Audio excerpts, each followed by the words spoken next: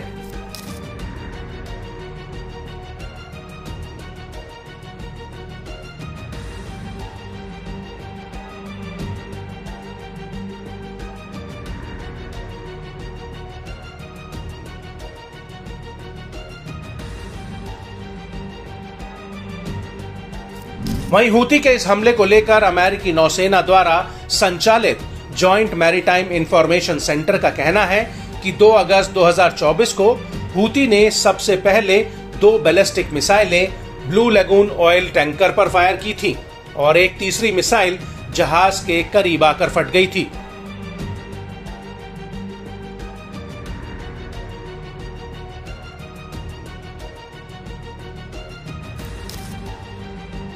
जहाज पर सवार चालक दल के सभी सदस्य सुरक्षित हैं। जहाज को मामूली नुकसान होने की खबर है, लेकिन उसे मदद की जरूरत नहीं है।